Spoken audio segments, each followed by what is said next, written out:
Hello and welcome to another episode of Seeing Live. I'm Colion Noir, and I'm here to cut through the media's misinformation where guns are concerned, and there's a ton of it, trust me.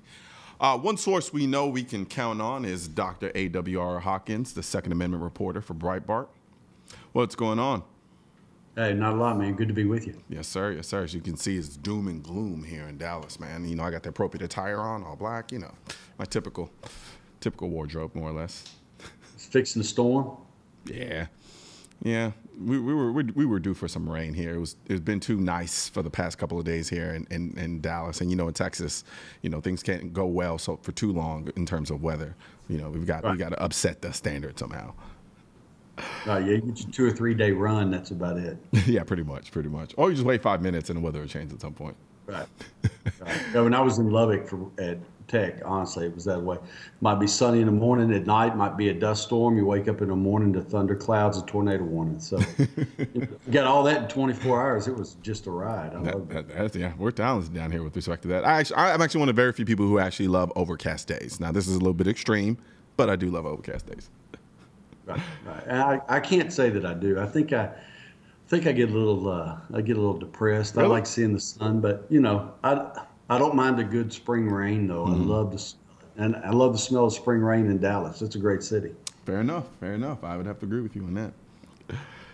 So, speaking of spring, tell us about this lemonade stand that you reported on. Dude, I'm serious. I'm so embarrassed. I mean, if you live in District 52 in Tennessee, that means that Representative Mike Stewart is your rep. I expect you're walking around right now with a bag on your head like Chuck Barris used to do on the Gong Show. I mean, this dude set up a lemonade stand, took time to write out the words on the stand, put his 2 things of lemonade, his cookies, and then he lays out an AK-47 to show how easy it is to sell a gun. And what I love is they videoed this for over 48 minutes. They don't sell a gun, but you're a Democrat. So what else you're going to do? Post the video anyway. So it's 48 minutes of this dude sitting there going, it's so easy to sell a gun. I'm going to sell this gun. It's so easy to sell a gun. But nobody buys the gun. So I guess it's not easy. Either that or they didn't like what he was offering. I don't know. But if I failed that bad, I would never post the video. The Tennessee Democrats, which is at TN Democrats, they put it up immediately on Twitter. They were so proud of him. So that tells you they don't have much to do on the Democrat side in Tennessee. No, they don't. I mean, unless it involves being inflammatory or creating moronic red herrings to kind of create some type of confusion about what actually happens in the world of firearms and firearm transactions. You know, it's interesting though that they still always hyper focus on the people who actually follow laws. There's nothing that stops me as a criminal who's not supposed to have a gun in the first place from selling a gun to another criminal who's not supposed to have a gun for the first place. They have this weird, they add these mythological powers to the idea of laws as if somehow that's going to automatically stop any issues that we have with respect to coming with new laws to supposedly subvert whatever nefarious activities they think are going on. And at this point, I'm like, are they really just children masquerading as adults? Right. Or, they don't think it through. They don't. I was thinking in May 2015 when those police officers were killed, I was thinking while you were talking, I believe it was in Hattiesburg, Mississippi. The guys that killed them were felons. Well, they already faced a 100% gun ban. So how'd they get their guns? It didn't matter background check or not. They will get their guns. It's like the study I wrote about in 2015 out of the University of Chicago. Their crime lab did a study. I know this isn't going to shock you. It's almost an insult to tell this to people because I'm always scared people I think that they're too dumb to know this. Only liberals are too dumb to know this, but criminals get their guns on the black market. Yeah. They don't walk into Walmart. They don't walk into the pawn store. Yeah. They get it. Even they get some, and I love police officers. I know you do. But they get some guns in Chicago from corrupt cops, but they're not buying them online at gun shows and so on. So this is all just wearing me out. It's not going to keep a single gun out of the hands of one felon.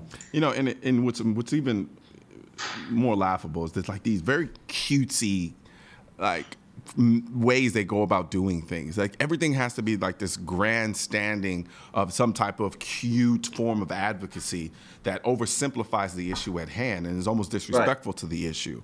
You're creating lemonade stands, coming up with these little moronic slogans that are supposed to be cute in nature and get people's attention, arouse, but then oversimplify the issue at hand so that you have a bunch of people who think they're informed but don't know that they're not informed on a subject, but then inevitably vote on the misinformation.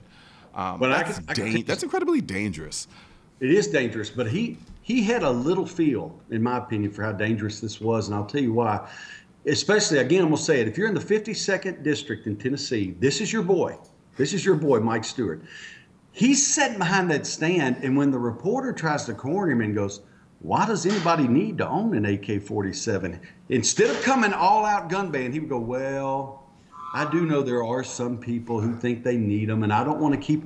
And he was nervous that it was going to get back to his constituents, this anti-gun stunt. I could tell by his language. Yeah. So I think that makes your point. There's this silliness about it, but it's not a trivial matter because we're talking about freedom, so it's not a trivial matter. What was funny is this. The only person I saw eat cookies during the whole video was that rep. That rep was sneaking those cookies in between interviews, and I'm going, well, he got no buyer for the gun, but at least he got the cookies. Is that what you want? In Tennessee, is that what you want? Vote the dude out and get somebody. Golly. Oh, he's eating cookies. Is that what you're thinking? He's working a lemonade stand. Cookies, lemonades, and AKs. Come on, folks. It's got to get better. He tried to be cute, and the funny thing is he ended up being the joke. Like, come on, man. Right. And they posted the video. Don't they have anybody proofing videos at Tennessee Democrats? Didn't you just watch it first and go, uh-oh, he just said there eating cookies. This ain't going to work. I mean, come on, folks. Think it through. I'm embarrassed for you, but I'm happy that you're the opposition because you're easy to defeat. That's all I can say. You know what? It's very, very true. I never really feel like, with respect to our opposition, that our biggest issues are based on our ability to counter the narrative. Countering the narrative is easy. It's the fact that they have such a big bullhorn. Like, they have a huge stage for them to stand on and pass off nonsense. So it's like we've got to be so consistent in us defeating the narrative is what gets exhausting. And so you're right. I mean, I'm never feel for. I will have which is probably, and they're aware of this too, which is why they go out of their way never to really have an objective conversation about the issue. Everything has to be played off in this grandstanding, just kind of. I don't really know how to put it. It's like it's always one-sided. It's always some type of antics involved that serve as a bit of a distraction from the actual truth behind what's going on. And then when you actually try to sit down and have that conversation amicably, it turns they either turn and run, or they come up with a reason why they can't have the conversation. And that pretty much should tell you everything you need to know about somebody who claims to be the defender of safety or gun rights or gun safety in the country. If you won't have an objective conversation about the issue, why would I put any stake in anything that you have to offer me in terms of advocacy?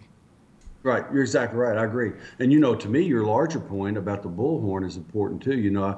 I wrote today that every town for gun safety, they're dedicating $25 million to defeat national reciprocity. Now, I don't know about you. I'm sure you remember this. But when Bloomberg first started, his whole goal is to get rid of illegal guns. Illegal guns, because they're bad, right? Well, now they're going after everybody, legal, not legal. And you and I both know concealed carriers aren't just law-abiding. They're the most law-abiding of exceptionally law-abiding, yeah. I'm going to spend $25 million to be sure that when I leave my state of residence, I can't carry in another state.